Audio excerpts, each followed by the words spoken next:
시간은 모든 것을 풍화시킨다. 기록은 부식되고 기억은 왜곡된다. 2025년에 우리는 빛나는 스크린 뒤에서 세상을 보지만 가끔은 이 어두운 지하에서만 보이는 진실이 있다. 경찰청 지하 자료실. 높이 5m의 철제 서가들이 끝없이 펼쳐져 있다. 형광등 소리 말고는 아무것도 들리지 않았다. 이곳은 기록이 숨을 쉬는 장소다. 에치. 야, 이세희. 넌 저 위쪽 서가 맡아. 난 여기 바닥부터 옳틀게. 이거 오늘 안에 반도 못하겠다. 조용히 하고 손이나 움직여. 어차피 우리 신입 때 다 거치는 통과일이잖아. 혜선아, 잠깐만 내려가 볼게.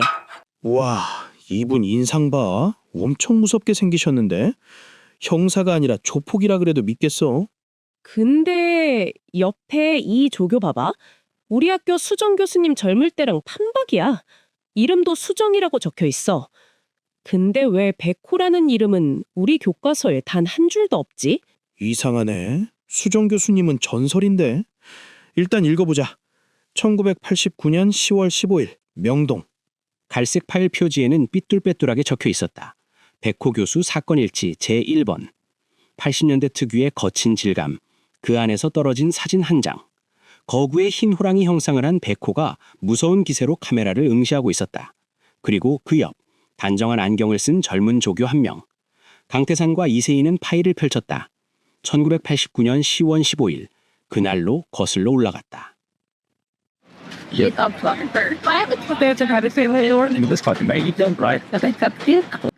1989년 10월 15일 명동 프레스티지 보석상. 어스름한 노을 아래 어깨 패드가 들어간 코트를 입은 사람들이 바쁘게 지나간다. 3층짜리 낡은 목조 건물. 1층은 보석 매장, 2층은 사장 사무실, 3층은 창고. 이곳에서 믿을 수 없는 일이 벌어졌다.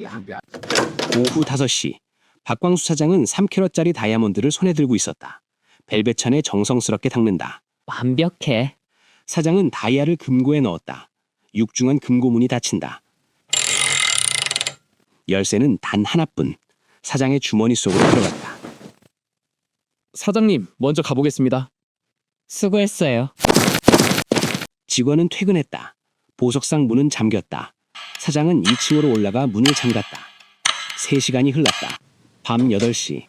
시계추가 8번 울린다. 사장이 계단을 내려온다.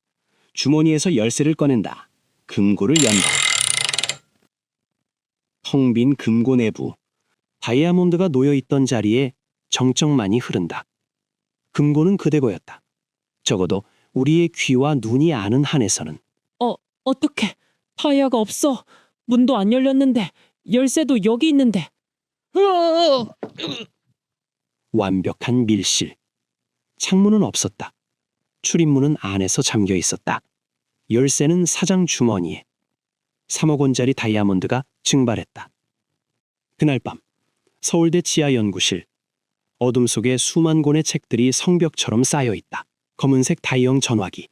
날카롭게 울린다. 네, 합격입니다. 교수님, 정영사입니다. 명동에서 사고가 났습니다. 밀실인데 보석만 사라졌어요. 자료 보낼 테니. 아, 정영사. 서류만으로는 빠진 게 많네. 현장에 직접 가야 무엇이 기록에서 빠졌는지 알 수 있지.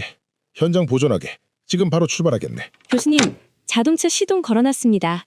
경찰은 벌써 내부자 소행으로 결론 내리는 모양이에요. 그렇겠지. 늘 그렇듯이. 각진 검은색 세단이 보석상 앞에 멈춘다. 백호와 수정이 내린다. 교수님, 오셨습니까? 보십시오. 금고문은 멀쩡한데 내용물만 증발했습니다. 이거 귀신이 곡할 노릇 아닙니까? 귀신 이야기는 접어두세. 이런 현장은 늘 사람이 만드네. 정영사. 수정조교. 경찰이 찾은 것들 나열해보게. 금가루, 천장 나사구멍, 솔 담배꽁초, 뒷문 윤활유, 금고 외벽 긁힘, 총 5개입니다. 백호 교수는 말이 없었다. 그는 돋보기를 들고 현장의 증거들을 하나하나 응시했다. 금고 바닥에 금가루, 천장에 나사구멍 4개, 바닥에 담배꽁초, 뒷문 손잡이에 윤활유, 금고 벽면에 긁힌 자국. 그의 눈이 가늘어진다. 조용한 긴장감 속에 시계 소리만 들린다. 이상하군. 뭐가 이상합니까? 증거가 너무 많아. 많으면 좋은 거 아닙니까? 아니, 정영사. 진짜 범인은 흔적을 남기지 않으려 하지. 근데 여긴 마치 일부러 증거를 뿌려놓은 것 같네. 교수님, 5개 증거 모두 서로 다른 사람을 가리키는 것 같습니다. 그래, 그게 문제야. 누군가 우리 눈을 돌리려 하고 있어. 교수님, 용의자 명단 정리됐습니다. 사건 당일 오후 5시부터 8시 사이 이 건물 근처에 있었던 사람들입니다. 읽어보게. 읽어보겠습니다.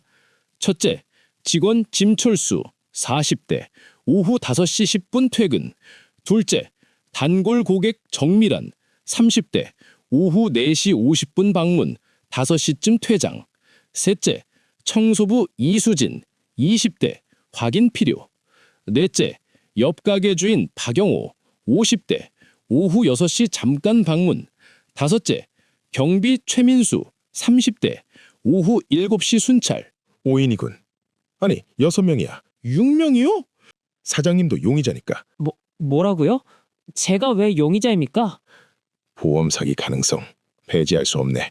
아이고 교수님, 사장님도 용의자라뇨? 5개의 증거, 6명의 용의자.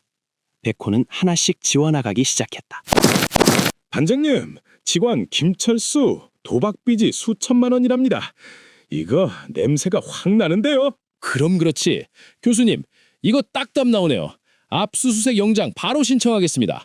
새벽이면 다 정리될 겁니다. 정 형사, 빚은 동기일 순 있지만 증거는 아닐세. 용의자가 되는 것과 범인이 되는 건 다른 문제야. 영장 신청을 신중하게 하게. 아이고 교수님, 현장 증거가 5개나 쏟아졌는데 뭘 더 기다립니까? 너무 빨리 결론이 나오는 게 마음에 걸리네. 이런 사건일수록 수사는 보통 더 오래 걸리거든. 최 형사, 빨리 영장 올려. 경찰은 서둘렀다. 백호는 멈췄다.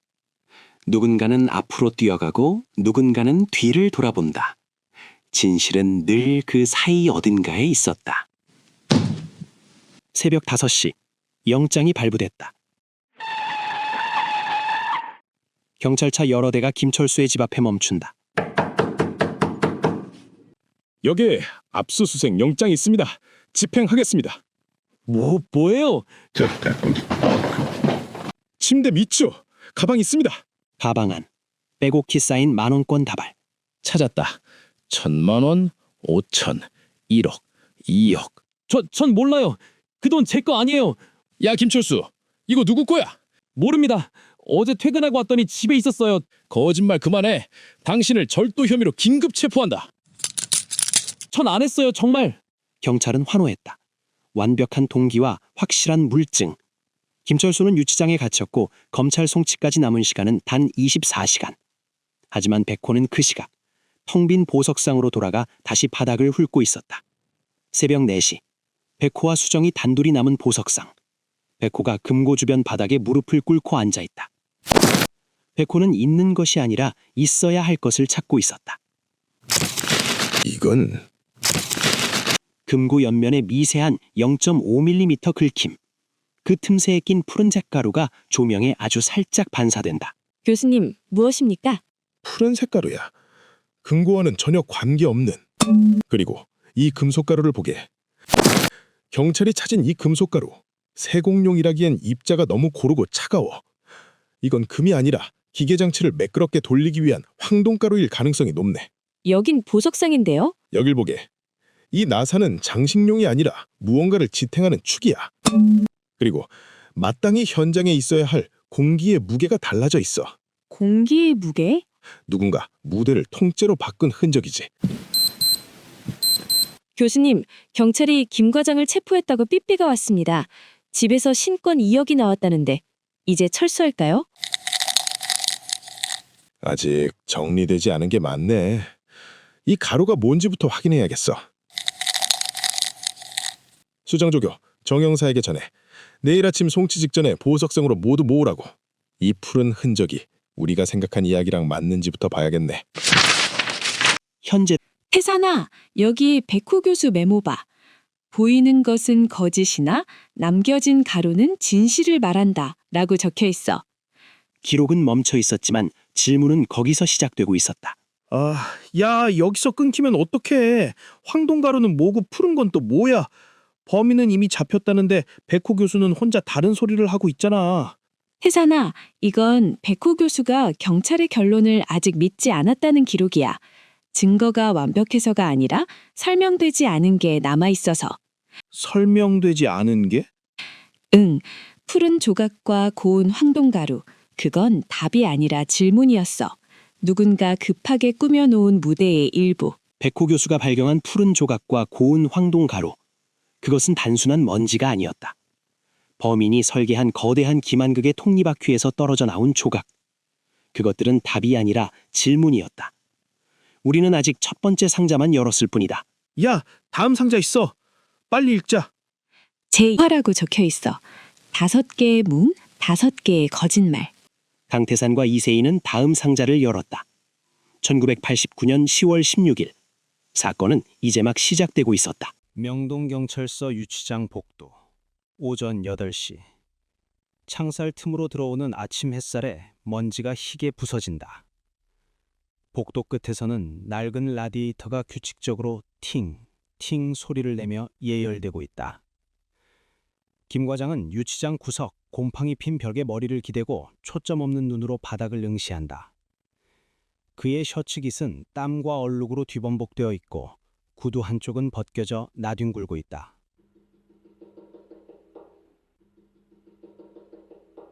백호 교수가 복도 끝에서 천천히 걸어온다. 그의 묵직한 구두 소리가 정적을 깨며 복도에 울려 퍼진다. 백호는 창살 앞에 멈춰서서 주머니에서 회중시계를 꺼내 시간을 확인한다. 교수님 오셨습니까? 교수님, 이제 그만 고집 꺾으시죠. 어젯밤 김 과장님 집에서 나온 그 2억 원, 그거면 게임 끝 아닙니까? 신권다워의 침대 밑에서 쏟아질 때 그놈 얼굴 보셨어야 하는데 이제 전 검찰 송치 준비하러 갑니다. 정 형사, 자네 눈에는 저 사람이 보석을 훔친 대담한 범인으로 보이나? 아니면 너무 빨리 주인 자리에 앉혀진 사람처럼 보이나? 나물이라니요? 교수님, 증거가 이렇게 명확한데 왜 자꾸 딴소리를 하십니까? 범인들은 원래 잡히기 전까지는 다 가련한 연극 배우가 되는 법이에요. 범인은 연기를 하지만 재물은 공포에 질리지. 저 친구의 눈을 보게. 욕망이 아니라 영문도 모르는 짐승의 공포만 차 있군. 약속대로 보석상에 사람들 모아놨겠지? 마지막으로 그 연극의 무대를 좀 뜯어봐야겠네. 네, 모아놨습니다. 하지만 시간 낭비라고 생각합니다. 명동 보석상 내부. 오전 9시 30분. 매장 안은 어제의 소란이 지나간 뒤라 차갑고 가라앉아 있다. 아침 햇살이 진열대 유리창에 반사되어 눈이 시리다.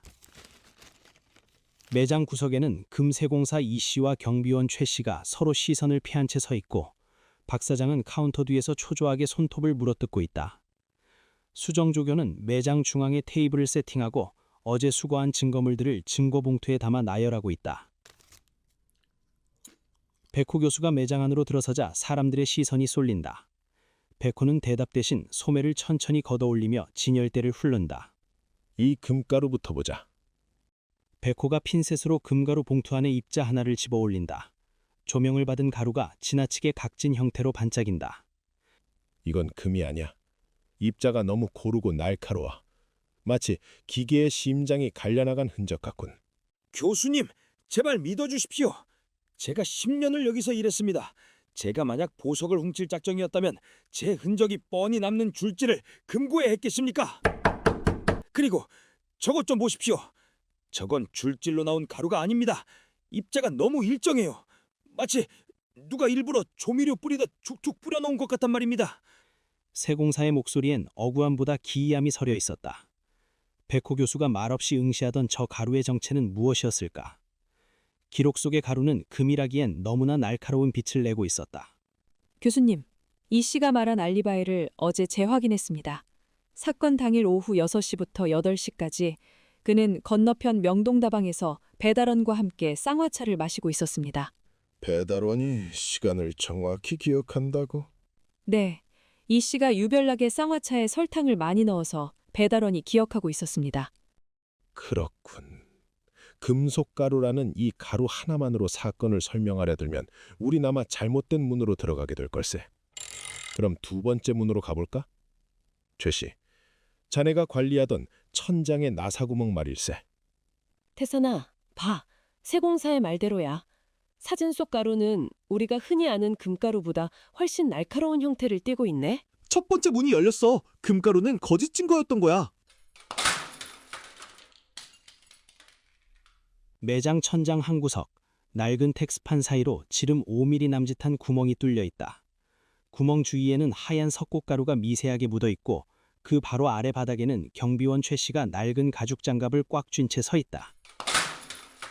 수정조교는 사다리 옆에서 80년대식 대형 플래시를 비추며 천장의 각도를 조정한다. 백호 교수가 사다리 중턱에 걸쳐 앉아 돋보기로 구멍의 단면을 살핀다. 그의 거대한 체구가 사다리를 누를 때마다 삐걱이는 나무 소리가 매장 안의 긴장감을 더한다. 백호가 천천히 내려온다. 최 씨 앞에 선다. 백호의 그림자가 최 씨를 완전히 덮는다. 바닥에 선 최 씨. 그가 낡은 가죽 장갑을 낀 채 검지 끝부분을 엄지로 자꾸 비벼대거나 바지에 문지르는 손동작이 보인다. 최 씨, 자네는 70년대 파월 장병 출신이지. 통신병이었다고 들었네. 기계술이며 매복 수칙에는 도가 텄겠어. 네, 그렇습니다만 교수님, 저는 그저 시키는 대로 순찰만 들었습니다. 보석이 사라진 그 시간에도 저는 셔터 밖에서 삐삐 호출을 받고 있었습니다. 용역 회사에서 30분마다 저를 확인한다고요. 확인했습니다. 어제 최 씨의 PP 수신 기록과 근처 공중전화 박스 3곳의 통화 내역을 대조했습니다. 19시 15분, 45분, 20시 15분. 그는 정확히 밖에서 보고를 마쳤습니다. 낚싯줄을 잡고 앉아있을 시간적 여유가 없었습니다. 그래, 자네는 밖에서 보고하느라 바빴겠지. 누군가 자네를 밖으로 불러내기 위해 계속 호출을 때렸을 테니까. 정 형사, 두 번째 문도 부서졌네. 이 구멍은 외부 침입으로 생각하게 만들기엔 너무 친절하게 뚫려있네. 보석상 바로 앞, 붉은색 공중전화 보스 안. 정 형사가 담배를 입에 문 채 수화기를 어깨에 끼우고 소리를 지른다. 부스 유리창에는 입김이 뿌옇게 서려 있고 바닥에는 담배꽁초가 여러 떨어져 있다. 교수님, 지금 서장님이 난리예요. 김 과장 유치장에 가둬놓고 뭐 하는 짓이냐고. 그놈 침대 밑에서 신권 2억이 나왔다니까요? 돈이 진 건데 왜 자꾸 세공사니 경비원이니 무고한 사람들 붙잡고 시간을 끕니까?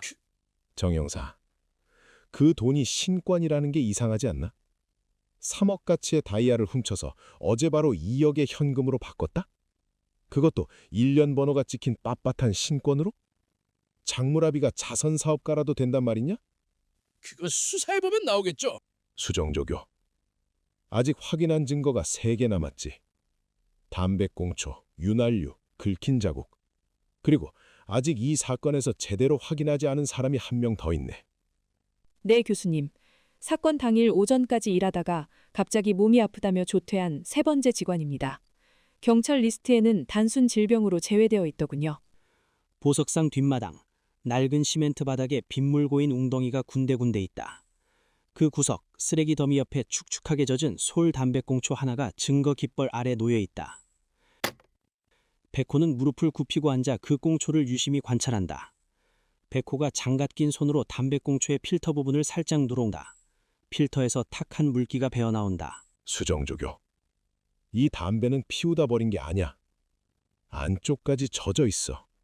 누군가 젖은 담배에 불만 붙였다가 바로 끈 거야. 이건 피우다 만 흔적과는 다르네. 의도적으로 남긴 흔적처럼 보이는군.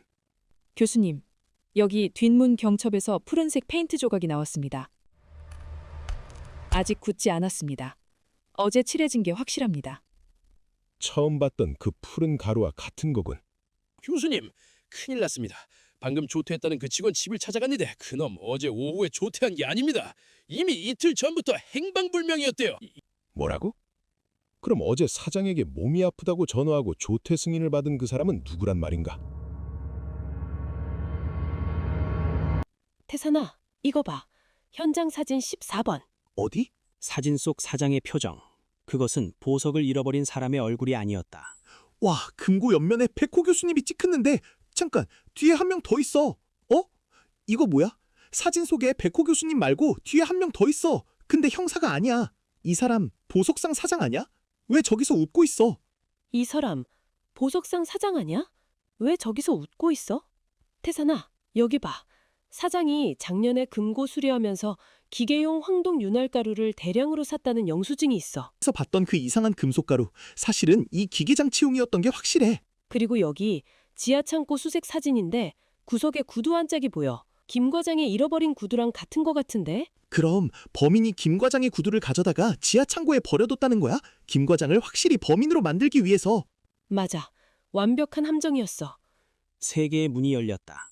금가루, 천장 구멍, 담배꽁초 모두 거짓이었다. 남은 것은 두 개. 윤활유와 긁힌 자국, 그리고 사라진 직원의 횡박.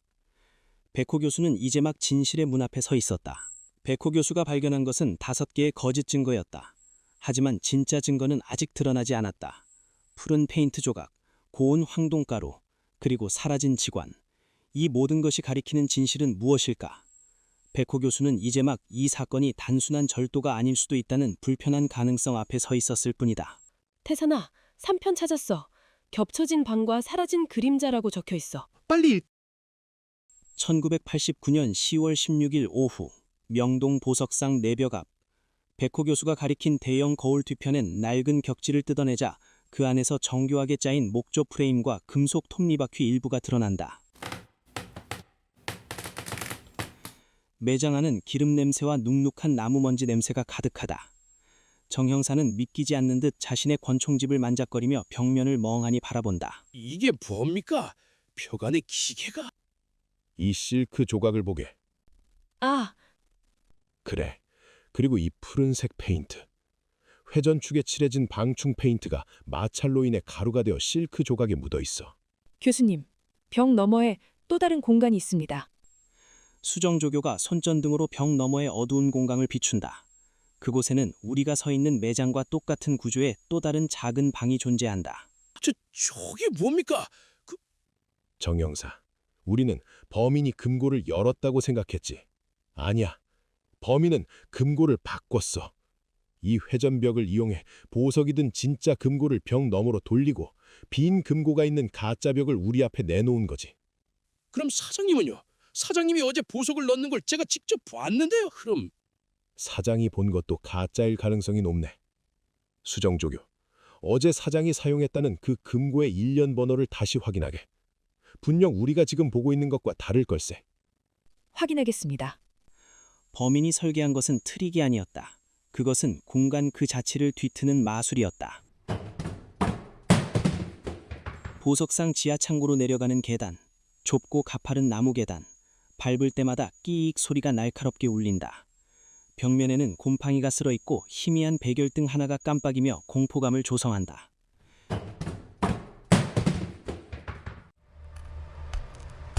백호와 수정 그리고 정영사가 조심스럽게 내려간다. 공기가 점점 무거워진다. 교수님, 여기 작업복이 있습니다. 계단 끝에서 발견된 낡은 작업복 한 벌. 가슴팍에 행방불명된 세 번째 직원의 이름표가 붙어있다. 주머니를 확인해 보게. 솔 담뱃가루와 검은색 윤활유가 묻어 있습니다. 그리고 가죽 장갑 한 짝. 최경비가 낀 것과 같은 모델이지만 이것은 기름에 찌들어 있습니다. 뒷마당에 있던 담배꽁초와 경첩의 윤활유 모두 이 작업복에서 나온 것과 일치하는군. 범인은 이 직원의 옷을 입고 현장을 조작했어. 이 직원이 범인이라는 겁니까? 행방불명 됐다더니 여기 숨어 있었던 거야? 아니야, 정 형사.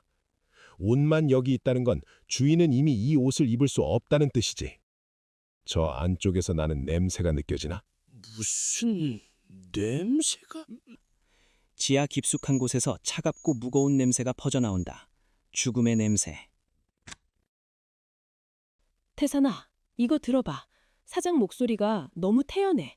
보석을 잃어버린 사람 치고는 호흡이 너무 안정적이야. 네, 어제 오후 5시에 제가 직접 금고에 넣었습니다. 장미 향수를 뿌렸던 기억도 납니다. 제가 늘 쓰는 향수거든요. 그리고 자꾸 장미 향수 얘기를 해. 마치 자기 알리바이를 향기로 증명하려는 것처럼. 근데 백호 교수 메모에는 사라진 장미향이라고 적혀 있잖아? 그거야. 사장은 금고 안에 향수 냄새가 남아있어야 한다고 강조했는데 실제로는 냄새가 전혀 안 났대. 이상하지 않아? 그럼 사장이 보석을 넣었다는 그 금고가 가짜였다는 거야? 그래. 회전벽으로 바뀐 가짜 금고. 진짜 금고는 벽 너머에 있었고. 더 놀라운 건 여기부터야. 사장이 작년에 금고 수리하면서 회전장치를 몰래 설치했다는 기록이 있어. 완전 계획범죄네. 그리고 지하 창고 사진. 구석에 구두 한 짝이 보이는데 김 과장 거랑 똑같아. 범인이 김 과장 구두를 훔쳐서 지하에 버려둔 거네. 완전히 범인으로 만들려고. 맞아. 그리고 여기 또 이상한 메모가 있어. 공간 자체가 거짓말을 했다. 우리는 가짜 방에서 진짜 금고를 찾고 있었다. 백호. 지하 창고 끝단. 백호 교수가 거대한 나무 구애짝을 발견한다.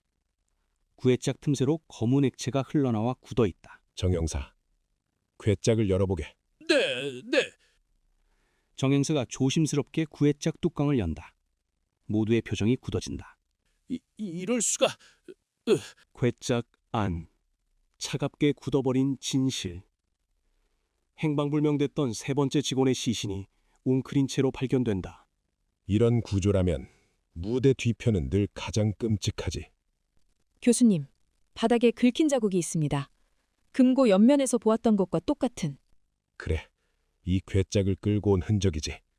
범인은 목격자를 제거하고 시신을 이곳에 숨겼어. 그리고 그의 옷을 입고 현장에 거짓 증거를 뿌렸지.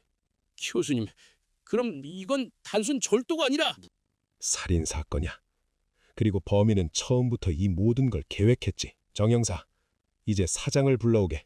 더 이상 숨바꼭질은 의미가 없으니. 지하의 어둠 속에서 드러난 것은 사라진 직원의 차가운 진실이었다. 범인은 5개의 증거로 경찰의 눈을 돌리는 동안 이 차가운 괴짝 속에 진짜 목격자를 가두어 두었다. 백호와 수정은 이제 보석 도난 사건이 아닌 살인 사건의 중심에 서게 되었다. 정형사, 지금까지 우리가 서 있던 이 공간 너무 설명이 잘 맞아떨어지지 않나? 무슨 뜻입니까? 백호가 벽면에 걸린 대형 거울의 각도를 조절하자 금고 뒤편에 숨겨진 작은 틈새가 드러난다. 교수님, 그럼 사장이 어제 다이아를 넣은 금고는 진짜 금고가 아니었단 말씀이세요? 그래, 우리는 지금 거대한 가짜 방 안에 서 있는 거야. 진짜 보석상은 이 벽 너머에 있겠지. 아직 확신할 수는 없네. 하지만 이 방 자체가 사건을 설명하기 위해 만들어진 무대일 가능성이 있어. 대박! 이 도면 뒷장에 교수님이 따로 그려놓은 그림 좀 봐. 거울벽이 회전하는 구조도를 그려놓으셨어. 이 긁힌 자국이 벽이 돌아갈 때 핸들이 헛돌아서 생긴 거라고 메모해두셨네. 범인이 설계한 것은 트릭이 아니었어. 그것은 공간 그 자체를 뒤트는 마술이었어. 경찰이 체포한 김 과장은 그저 그 무대 위에 던져진 엑스트라에 불과했다. 백호와 수정이 마주한 것은 5개의 가짜 증거 뒤에 숨겨진 보석상의 진짜 모습이었다. 하지만 그 진실을 알게 된 순간 5개의 증거는 모두 설명을 요구하고 있었다. 하지만 그 설명은 하나로 모이지 않았다. 백호와 수정은 이제 막 이 사건이 단순한 절도가 아닐 수도 있다는 불편한 가능성 앞에 서 있었을 뿐이다. 백호 교수가? 어디 숨겨진 게 있었나? 우리가 본 모든 증거는 가짜 공간 안에 있었다. 진짜 공간은 벽 너머에 숨겨져 있었다라고. 완전 천재 아냐? 이걸 어떻게 알아낸 거야? 1989년 10월 16일 백호 교수는 공간의 비밀을 풀었다. 하지만 이제 남은 것은 가장 어려운 질문이었다. 누가? 왜? 그리고 어떻게? 4편 찾았어. 마지막 무대와 열리지 않는 상자. 드디어 결말이네. 1989년 12월 16일 백호 교수는 공간의 비밀을 풀었다. 어두운 보석상 내부. 심야. 백호 교수와 최경비가 대치하고 있다. 정 형사는 한 발 물러나 권총집을 만지작거리며 침을 삼킨다. 시계추 소리만이 공간을 메운다. 째깍, 째깍, 째깍. 백호가 천천히 주머니에서 하얀 장갑을 꺼낸다. 손가락 하나하나를 집어넣는다. 검지, 중지, 약지, 소지, 엄지. 아주 느리다. 최경비의 눈동자가 흔들린다. 백호가 최경비의 앞으로 한 걸음 다가간다. 최경비의 눈동자가 흔들린다. 침묵은 때로 어떤 신문보다 강력하다. 백호는 서두르지 않는다. 범인이 스스로 자신의 트릭 속에 갇혀 질식할 때까지 그는 오직 시선만으로 상대를 압박한다. 1989년의 차가운 공기 속에서 최경비가 쌓아올린 완벽한 성벽에 균열이 가기 시작한다. 최 씨, 자네 장갑 끝을 보게. 백호가 핀셋을 들어 최경비의 오른쪽 가죽장갑 끝을 아주 천천히 가리킨다. 최경비는 자신도 모르게 손을 뒤로 감추려 하지만 백호의 시선이 먼저 그곳에 닿는다. 이 푸른 흔적이 자네 장갑에 묻기 위해선 어제 새벽 자네가 보석상 지하의 거대한 회전축을 직접 손으로 돌려야 했네. 국가 표준 규격의 방충 페인트는 지워지지 않는 낙인처럼 자네 손에 남았군. 아하, 저는 자네가 금가루를 뿌려 세공사를 모함하려고 했던 그 영리함이 결국 자네가 지하에 내려갔었다는 유일한 증거를 찾아내게 만들었어. 역설적이지 않나? 최경비의 무릎이 꺾이며 바닥에 주저앉는다. 그가 바닥을 짚는 순간 신발 밑상에 붙어있던 또 다른 페인트 조각들이 떨어진다. 카메라가 이를 조용히 따라간다. 설계자가 자신의 무대 위에서 추락하는 순간이다. 백호가 처음부터 응시했던 그 작은 긁힘과 소음들은 결국 15분이라는 긴 침묵의 끝에서 비명이 되어 돌아왔다. 범인이 뱉지 못한 말들은 그의 장갑과 신발에 남은 푸른 흔적들이 대신 전하고 있었다. 저는 그냥 그냥이라고? 자네는 세 번째 직원을 죽였네. 그가 사장의 비밀을 알게 됐기 때문에. 그리고 사장과 함께 이 완벽한 연극을 설계했지. 사장이 시킨 겁니다. 저는 그냥 돈이 필요했을 뿐입니다. 누가 시켰든 자네 손으로 사람을 죽였네. 그리고 김 과장을 범인으로 만들려고 신권 2억을 그의 집에 심었지. 보험금을 노린 사장과 공모해서. 박 사장님, 들어오십시오. 형사들이 박 사장을 데리고 들어온다. 사장의 얼굴은 창백했다. 교수님, 전 정말 아무것도 모릅니다. 제 보석을 도난당한 피해자라고요. 피해자? 자네가 어제 다이아를 넣었다는 금고의 일련 번호를 확인해봤네. 벽에 걸린 금고와 번호가 다르더군. 그건 자네는 처음부터 가짜 금고에 다이아를 넣었던 척했어. 진짜 다이아는 이미 회전벽 너머에 숨겨뒀지. 아, 교수님. 그리고 작년 금고 수리 기록을 확인했습니다. 사장님이 회전 장치를 포함한 방음벽 설치를 주문하셨더군요. 명목은 도난 방지였지만 실제로는 보험 사기를 위한 무대 장치였지. 자네는 30억의 보험금을 타내기 위해 이 모든 걸 설계했고 최경비를 공범으로 끌어들였고. 저는 사람을 죽이라고 한 적 없습니다. 하지만 세 번째 직원이 회전벽의 비밀을 알았을 때 자네는 최경비에게 그를 제거하라고 했어. 아니면 최소한 묵인했어. 사장이 시켰습니다. 그 직원이 우리 비밀을 알게 돼서 사장이 돈을 주며 제거하라고. 닥쳐! 내가 언제? 그리고 자네가 강조했던 장미 황수. 금고 안에 황수 냄새가 남아있어야 한다고 했지. 하지만 우리가 확인했을 때 금고 안에는 황수 냄새가 전혀 없었어. 왜 그럴까? 회전벽으로 바뀐 다른 금고였기 때문이야. 자네가 황수를 뿌린 건 진짜 금고, 우리가 본 건 빈 가짜 금고였지. 두 분 다 체포하겠습니다. 박광수, 최민수, 당신들을 보험 사기, 살인, 증거 조작, 무고죄로 긴급 체포합니다. 다음 날 아침 유치장 문이 열린다. 김 과장이 초췌한 얼굴로 나온다. 김 과장님, 죄송합니다. 오해였습니다. 친번을 쳐봤습니다. 진범이요? 그럼 저는... 최경비가 자네 집에 2억을 심었네. 자네를 범인으로 만들기 위해서. 신권이었던 것도 그 때문이야. 은행에서 갓 찾은 거를 바로 자네 집에 숨겨둔 거지. 저는 정말 몰랐습니다. 알고 있네. 자네가 희생자였어. 정 형사, 김 과장에게 사과하게. 정말 죄송합니다. 제가 너무 성급했습니다. 교수님, 감사합니다. 정말 감사합니다. 김 과장은 백호 교수에게 깊이 고개를 숙인다. 억울한 누명에서 벗어난 남자의 눈물. 백호는 말없이 고개를 끄덕일 뿐이다. 사건이 마무리된 보석상. 백호 교수가 아무 말 없이 자신의 하얀 장갑을 벗어 쓰레기통에 던진다. 텅 빈 보석상 매장. 회전벽의 틈새로 아침 햇살이 길게 스며든다. 교수님, 완벽했습니다. 5개의 거짓 증거를 모두 밝혀내셨어요. 완벽이라. 그런 건 없네, 수정조교. 우리가 늦었기 때문에 한 사람이 죽었어. 만약 하루만 더 빨리 왔더라면.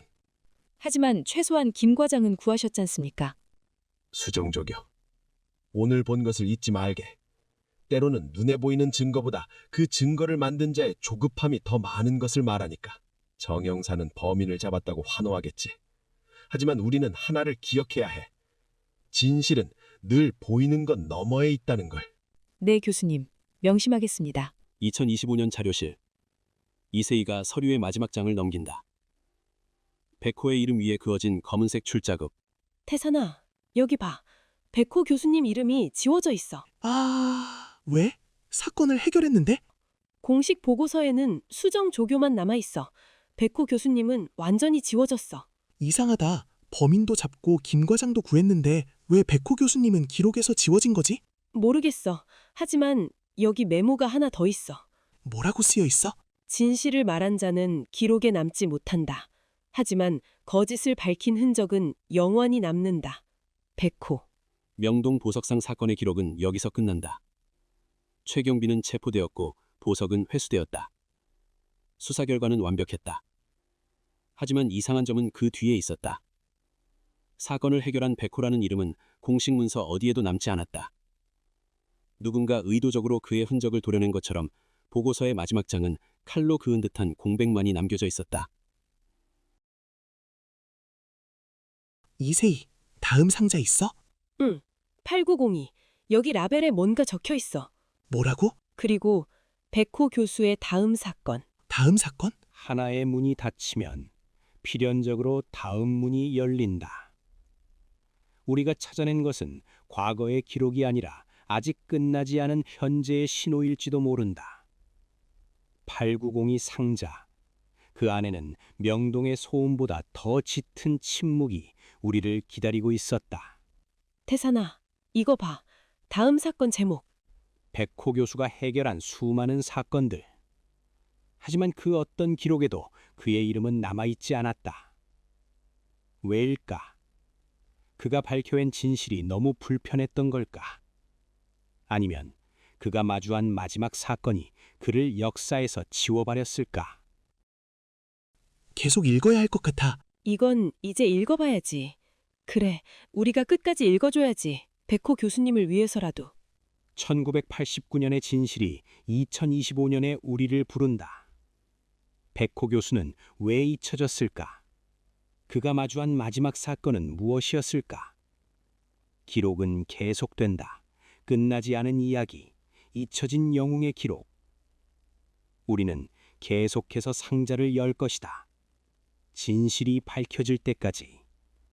백호 교수 사건 일지. 첫 번째 이야기는 여기서 끝이 납니다. 하지만 백호 교수의 이야기는 아직 끝나지 않았습니다. 그가 해결한 수많은 사건들, 그리고 그를 역사에서 지운 마지막 사건. 우리는 계속해서 그의 흔적을 따라갈 것입니다. 기록되지 않은 진실을 찾기 위해. 구독과 좋아요는 저에게 힘이 됩니다.